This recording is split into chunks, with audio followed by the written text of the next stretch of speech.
Assalamualaikum warahmatullahi wabarakatuh. Alhamdulillahirrahmanirrahim.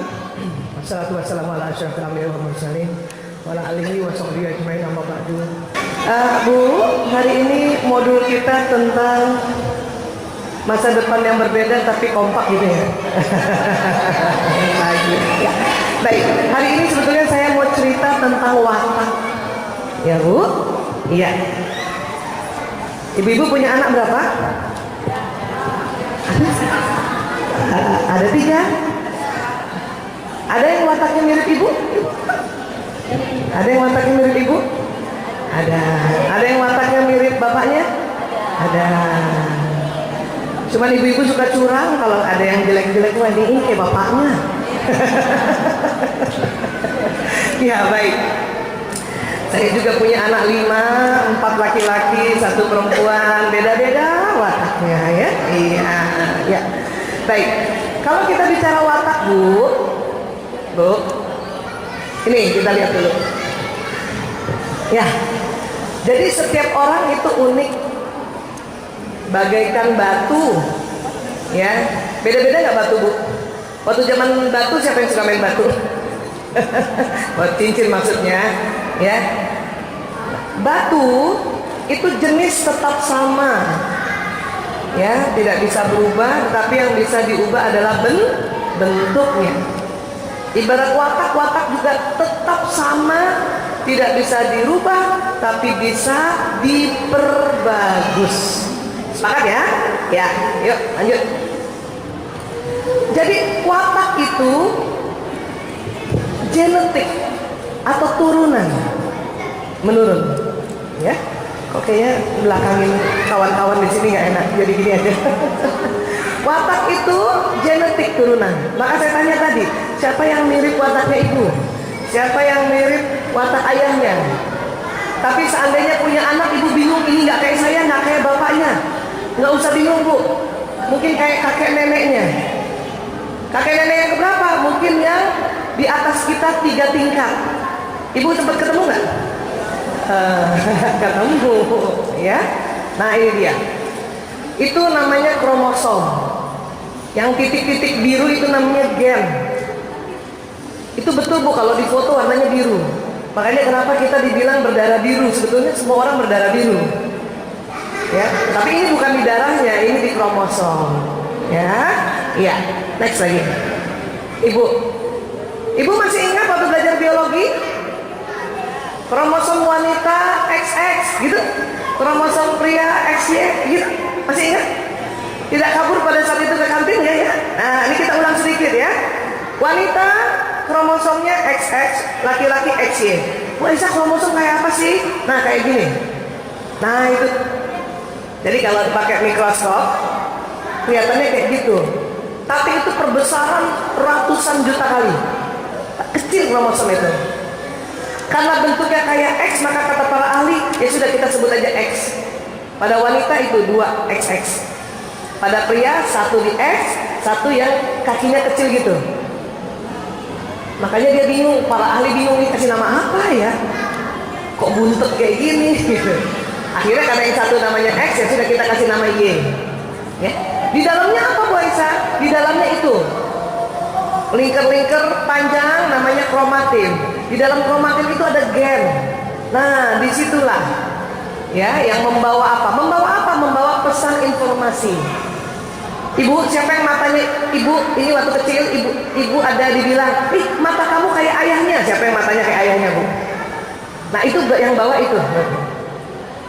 Siapa yang rambutnya kayak turunan ibu? Nah, itu juga di situ. Jadi semua informasi biologis yang bawa adalah kromosom, termasuk penyakit bawaan. Siapa yang hipertensi, Bu? Nah, itu dibawanya dari situ. Siapa yang dapat warisan pabrik gula? Diabetes, itu juga dibawanya di situ. Siapa yang mendapat warisan kelainan jantung? Nah, itu juga dari situ. Ternyata bukan hanya itu saja yang diturunkan, termasuk watak. Ya, ya. Next lagi. Nanti setelah ketemu telur seorang ibu dengan sperma seorang ayah melebur, semuanya melebur tuh. kemudian menjadi janin. Ya. Dan pesan watak Allah simpan di otak. Ini otak manusia ya Bu. Waktu kajian lalu, kapan tuh ya, lupa kita ya. Kita pernah belajar otak ya. Otak manusia terbagi dua Bu, kanan dan kiri. Terbagi duanya digarisin. Nah, baca.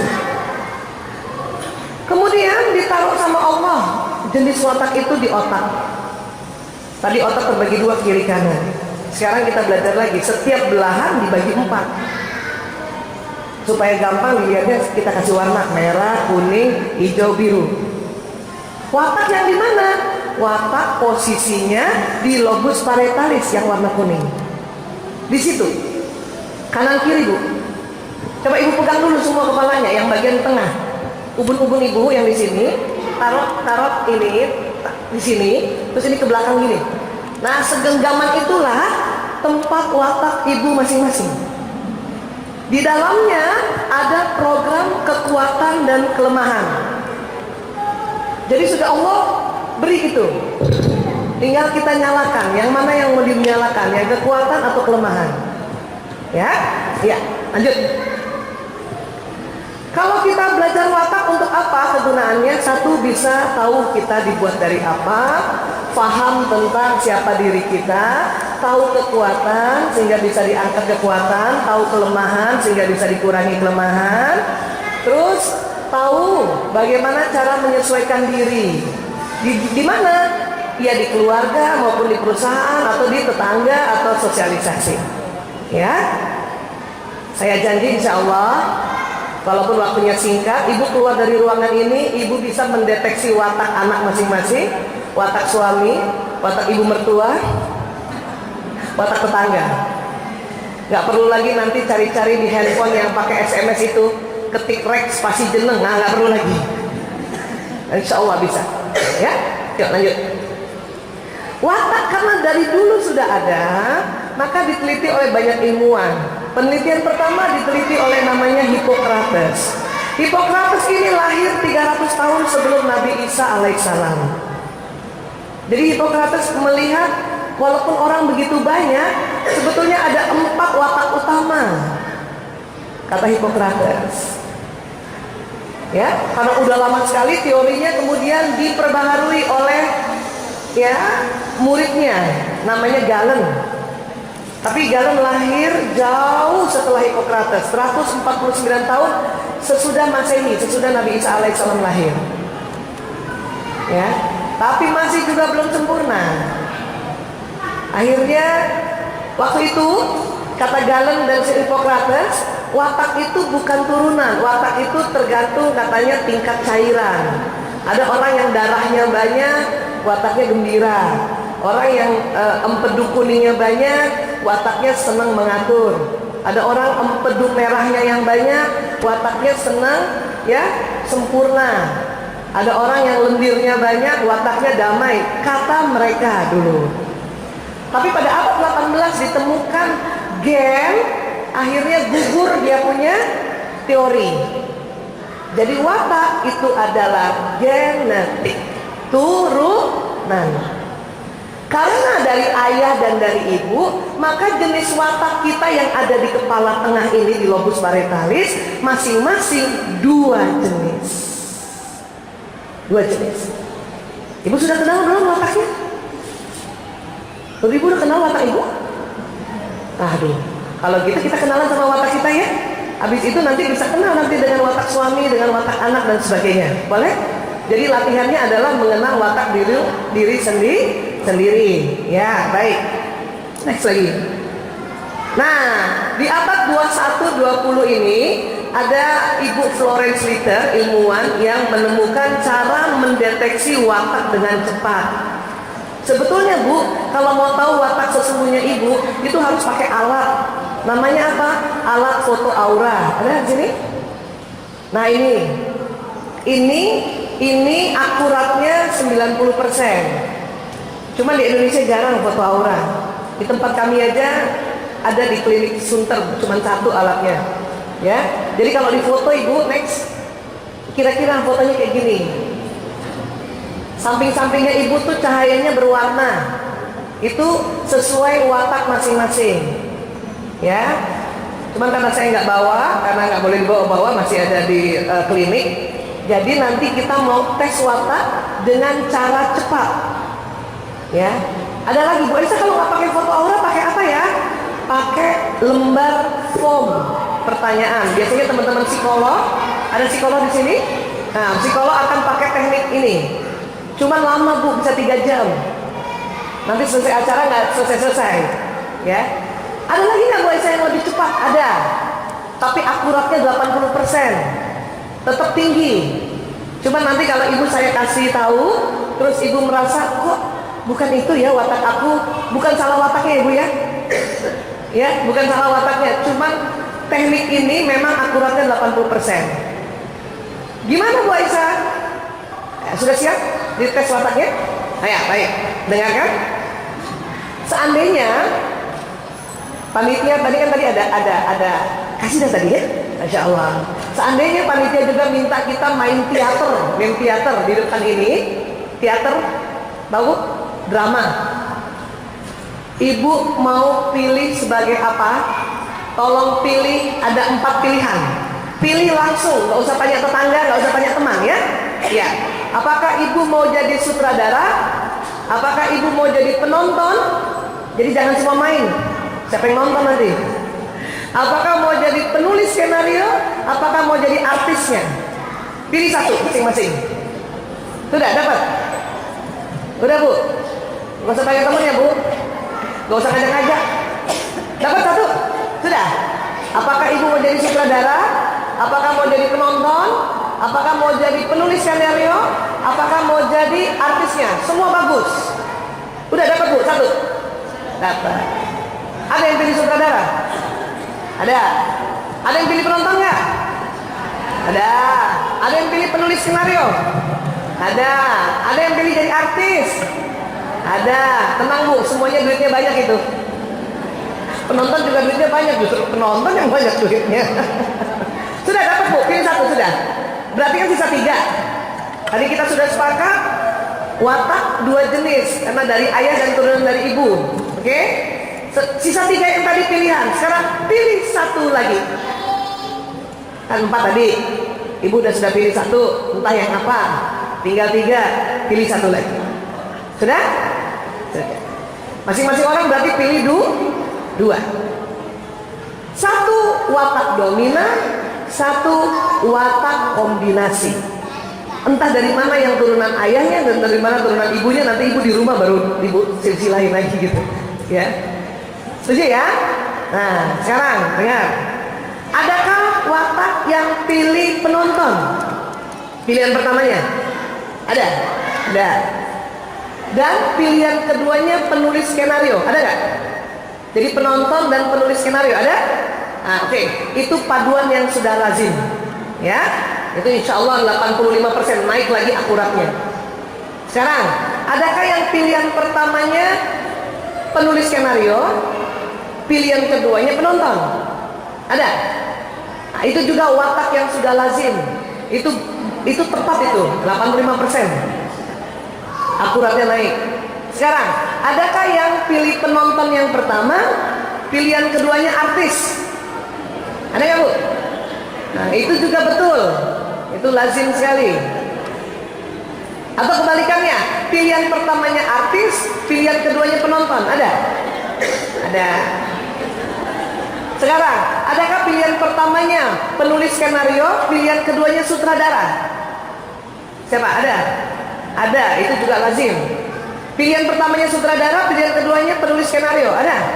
Oke. Itu 85% udah naik akuratnya ya. Adakah pilihan pertamanya sutradara, pilihan keduanya artis? Ada? Sutradara artis? Ini banyak. Itu juga lazim. Sekarang, adakah pilihan pertamanya artis, pilihan keduanya sutradara? Ada? Nah, itu juga lazim.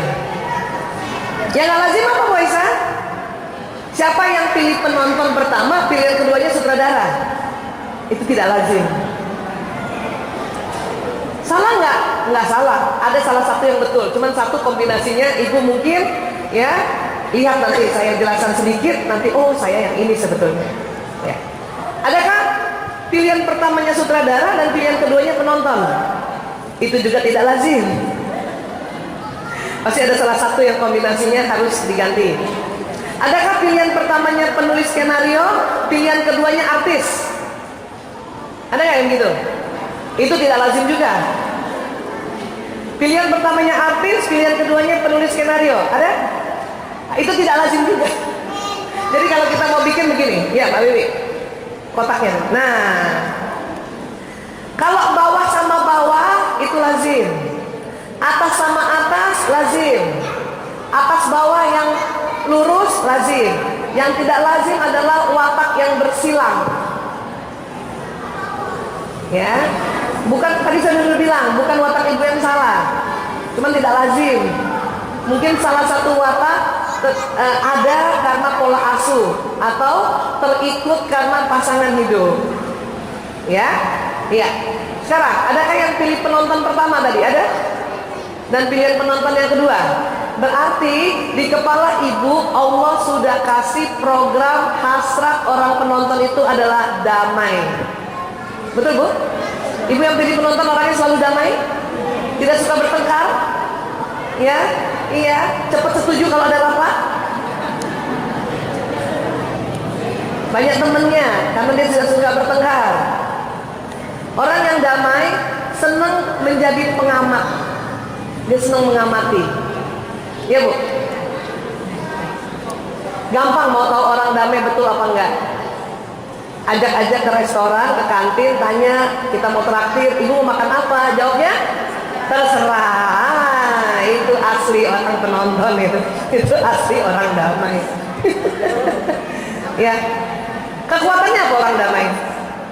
Orangnya sangat tenang, ya. Kemudian banyak temennya, suka bantu temennya.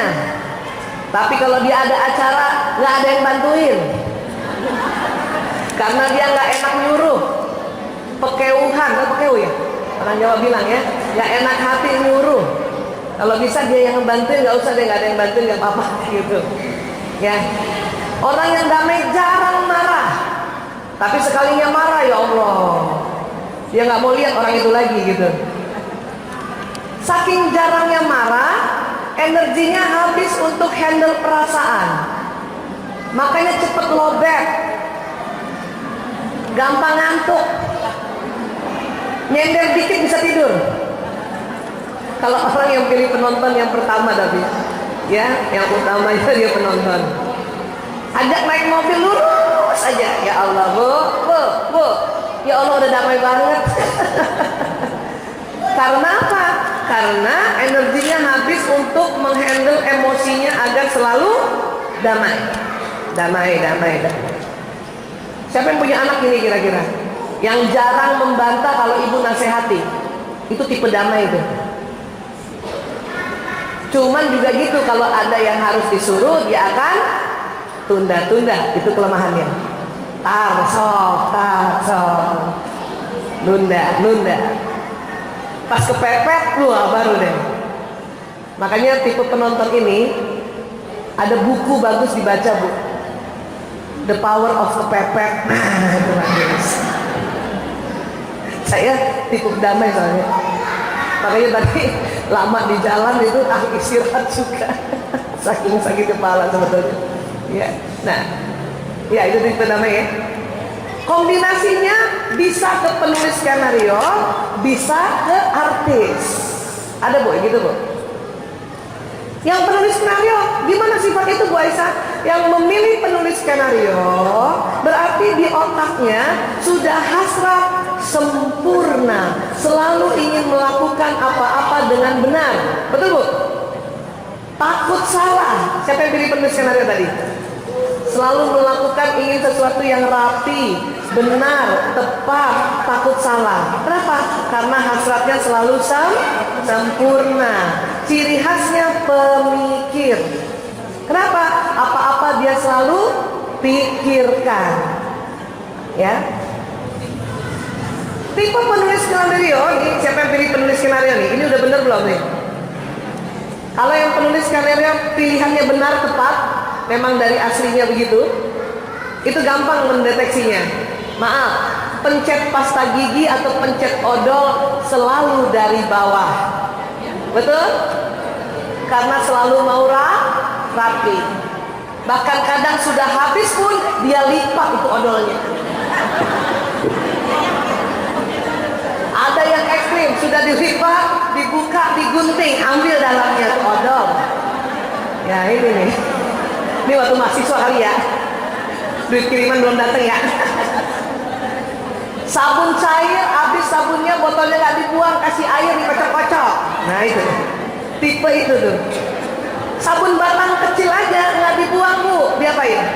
Ditempel sama sabun berikutnya. Nah, cakep. Kenapa?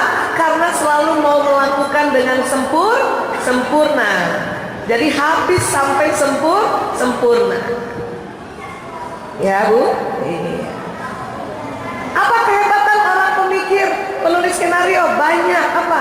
Melakukan pekerjaan selalu detil, selalu rapi detil. Kalau belum selesai pekerjaan ini, dia nggak mau pindah ke pekerjaan berikutnya, betul bu? Dan selalu mau melihatnya detil. Kalau ada acara, misalnya dia pakai meja doang, nggak ada taplaknya, sakit kepala tuh. Pasti dia akan suruh pakai taplak. Watak lain, nggak usah, yang penting ada mejanya. Gitu. Bisa paham ya bu? Itu yang penulis skenario. Kelemahannya apa? Karena selalu mau sempurna, sering mengambil keputusan agak lama, betul? Ya. Kenapa? Penuh pertimbangan. Timbang, karena mau rapi semuanya. Ya. Itu kelemahannya. Tapi gak apa-apa, belajar untuk tahu diri. Oh iya begini. Nanti penulis skenario kombinasinya ke penonton. Atau bisa ke atas. Sekarang kita belajar. Yang sutradara, yang memilih watak sutradara pertama maupun kedua, itu di dalam otaknya Allah sudah kasih hasrat mengatur. Jadi orang yang pilih sutradara adalah orang yang memang punya watak kepemimpinan dari lahir, pandai mengatur, semuanya diatur, tapi selalu mau cepat, mau buru-buru. Makanya kalau yang diatur nggak mau ikut aturannya, dia kesel, dia marah. Yang seorang ibu watak sutradara punya anak watak penonton, gimana kira-kira bu? Cakep, gemes, ampun ya. Iya. Apa kekuatan sutradara? Pandai mengatur. Dia bisa mengerjakan lebih dari satu pekerjaan, apalagi perempuan. Bisa punya perusahaan, punya entrepreneur tuh orang watak sutradara, suruh bisnis. Kelemahannya apa? Ya mau buru-buru. Kalau nggak banyak taklim, jadi bosi. Itu. Kalau dia kombinasinya dengan penulis skenario, oh berarti dia wataknya senang mengatur dan mau yang sempurna. Dia punya orientasi target. Kalau ke sampingnya Bu Aisyah, ada tadi yang pilih artis. Nah, yang pilih artis di otaknya itu Allah sudah kasih hasrat gembira. Walaupun sedang sedih, dimarahin suami di rumah, sampai ke tempat majelis taklim sudah bisa ketawa. Bisa gitu. Ciri khasnya memang dia pembicara. Ya, artinya apa? Kalau nanti di kumpulan dia selalu bawa berita itu. Dan kalau cerita seru banget. Sampai yang dengar tuh sakit tertarik. Kadang kalau memberikan informasi, ya, lu tahu nggak? Ada bakso enak banget kalau ngomong gitu. Yang denger tuh sampai ngiler tuh nggak? Itu bakso uratnya ya Allah, urat semua. Ada yang gitu. Terus temennya tanya, kamu udah coba? Belum. Kok tahu enak? Temen aku yang coba katanya enak. Itu begitu. Dan asik kalau dia cerita. Kalau anak-anak yang tipe begini bu, itu senang cerita satu dan gembira. Ya, matanya berbinar-binar dan senang memuji. Gitu. Orangnya spontan, banyak ide. Cuman kelemahannya apa? Tidak bisa mengerjakan sesuatu yang terlalu kecil-kecil, yang detail nggak bisa. Itu keterampilan orang yang pemikir atau yang di bawah. Yang artis tidak bisa begitu. Setiap dia mau melakukan sesuatu lagi, sampai kecil-kecil, ada ide baru lagi. Jadi bikin lagi yang baru. Ada lagi ide baru. Karena seperti itu makanya sering nggak rampung dia punya kerjaan. Tapi kekuatannya, idenya banyak. Kelemahannya apa lagi? Terkesan berantakan. Anak saya yang pertama tipe artis, Bu. Kalau nanti habis bangun tidur, selimutnya nggak dirapiin. Kalau saya tanya, nak, selimutnya kok nggak dirapiin? Alah, nggak apa-apa, Bu, ntar malam juga dipakai lagi. Jadi agak slorgan. Kebalikannya anak ketiga saya tipe pemikir. Nggak usah disuruh, Bu, bangun tidur selimut dirapiin, ujung ketemu ujung, ya kan? Tipe artis bisa ke bawah, bisa ke samping. Kalau dia ke bawah berarti dia senang gembira dan dia selalu damai. Nah, itu kalau ada watak artis, penonton dan penonton artis itu banyak temennya itu. Dia uangnya nggak terlalu banyak tapi temennya banyak. Bisa kemana-mana nggak pakai duit itu, karena temennya yang ngajak. Kalau yang sebelahnya itu orientasi memang harus ada materi. Itu yang watak sutradara penulis skenario atau kebalikannya ke atas. Oh, itu tabungannya banyak itu. Ya, apalagi yang penulis skenario, masya Allah, Bu, dompetnya rapi banget.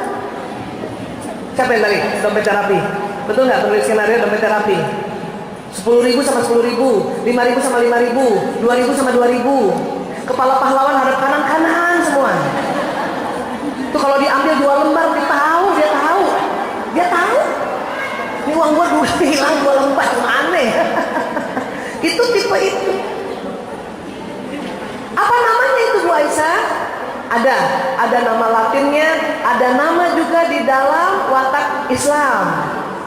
Kalau bahasa Latin, nih Bu, bisa ditulis ya. Yang tipe penonton, bahasa Latin sering menyebutnya watak pragmatis, orang damai.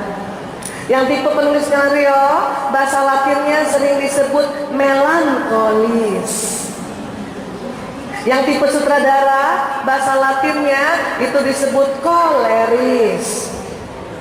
Yang artis, bahasa Latinnya disebut sanguinis. Jadi ada pragmatis, melankolis, koleris, sanguinis. Bu Aisyah, saya juga orang koleris, tapi saya suka damai. Betul, semua bisa damai, tapi tidak sedamai yang tipe pengamat, tidak sedamai tipe pragmatis. Bu Aisyah, saya juga bisa rapi. Betul, tapi tidak pernah serapi orang melankolis. Bu Aisyah, saya juga bisa memimpin, bisa mengatur. Iya betul, tapi tidak sekuat orang koleris yang sutradara. Bu Aisyah, saya juga senang gembira. Iya, tapi tidak segembira yang tipe artis atau sanguinis. Di dalam Islam ada namanya ini, ada. Tipe pragmatis itulah yang disebut tipe Abu Bakar As-Siddiq radhiyallahu anhu. Karena watak ini di dalam Islam ya, itu termanifest di 4 khulafaur rasyidin. Tipe melankolis yang sempurna itu tipe Utsman bin Affan.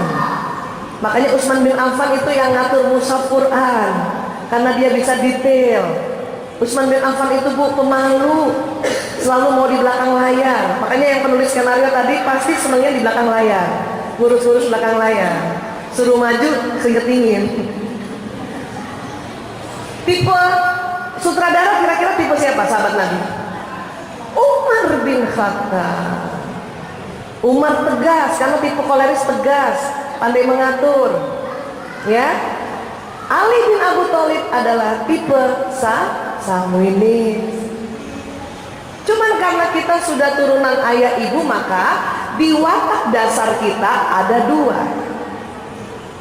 Apakah Abu Bakar kombinasi Utsman, apa Utsman kombinasi Umar atau kebalikannya, atau Umar kombinasi Ali, Ali kombinasi Umar, atau yang tidak lazim itu kalau Ali kombinasi Utsman.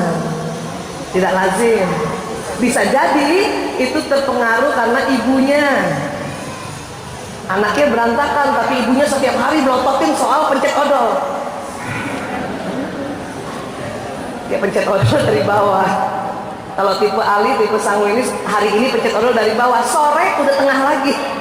Tapi ibunya ribut terus dari bawah, dari bawah, dari bawah, ya dari bawah. Ya, bisa paham ya, Bu? Dan pasangan hidup suami biasanya 88% kebalikannya. Ya, Bu? Coba cek suami ibu. Tipe mana? Tipe Abu Bakar. Kalau ibu Abu Bakarnya dominan, yang pilihan pertamanya tadi penonton, kemungkinan besar tipe suaminya ada tipe kolerisnya atau tipe Umarnya. Ya, Bu? Mana ibu, istri-istri tipe penonton mana? Ya, ada. Iya, Bu. Suami agak keras, agak tegas, ya sudah, Bu. Udah benar itu. Gak usah diganti, gak usah diganti. Karena kalau diganti dapatnya itu juga. Cuman casingnya doang yang beda. Itulah suami. Itu yang tadi kita bilang, mitra yang terbaik adalah mitra yang terbalik.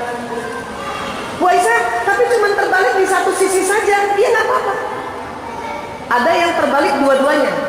Misalnya suaminya, istrinya tipe penonton dan artis, suaminya di seberangnya itu.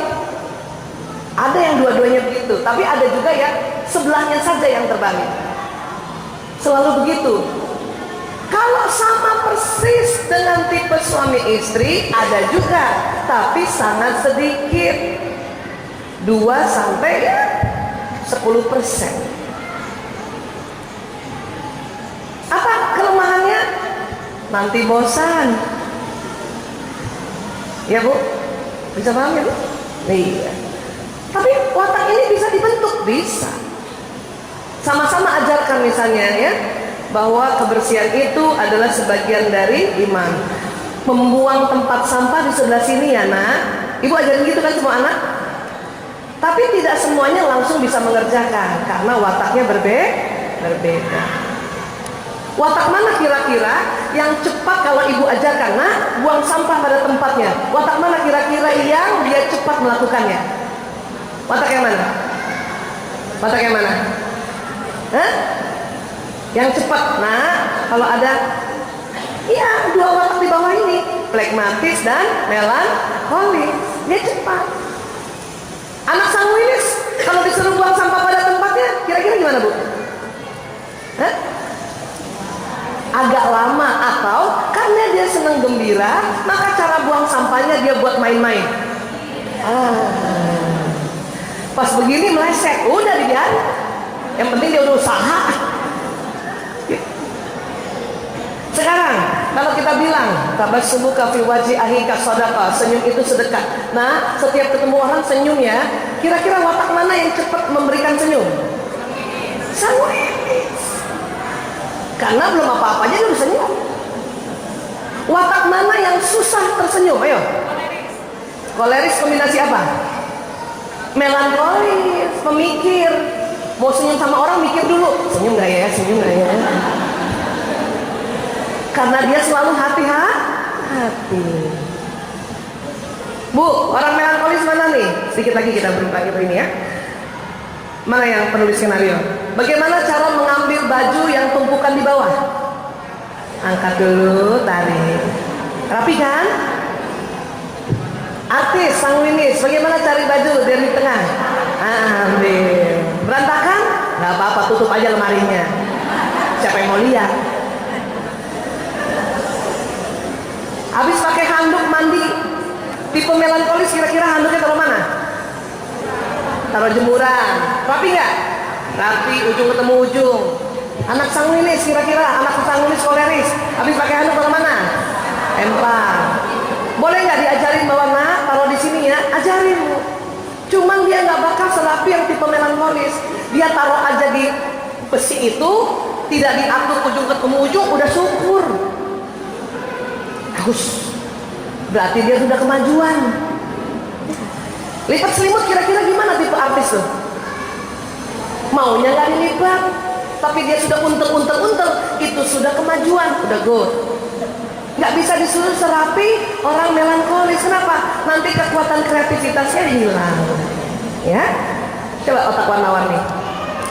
Jadi sepakat dulu, watak dasar ada di lobus paritalis. Ibu kasih nasihat, ibu ajarkan peraturan, nanti masuk di otak yang merah. Sehingga watak ini bisa dibentuk. Hanya apabila ibu ajarkan anak-anak sebuah peraturan atau nasihat, kemudian ada anak yang cepat melakukan, ada anak yang agak lama, atau ada anak yang caranya juga, itu karena wataknya, bukan karena dia membangkang. Bisa paham ya Bu? Terus saja kasih arahan, insya Allah nanti dia melakukan, cuman nggak ada yang bisa sama. Ya, kalau misalnya, ayo anak-anak main di panggung, watak mana yang cepat senang ke panggung? Yang atas, artis dan sutradara. Anak yang melankolis, apalagi penonton sama pemikir tadi, pemikir pengamat itu, ibu suruh maju ke depan, dia ngumpet di belakang ibu. Nggak boleh dimarahin dan tidak boleh bilang ini nggak pede, nggak pede. Bukan begitu. Anak itu pedenya adalah selalu di belakang panggung. Bikin apa? Bikin cerita, menulis novel. Makanya penulis skenario film nggak pernah ngetop, tapi filmnya yang ngetop, artisnya yang ngetop. Ya kan?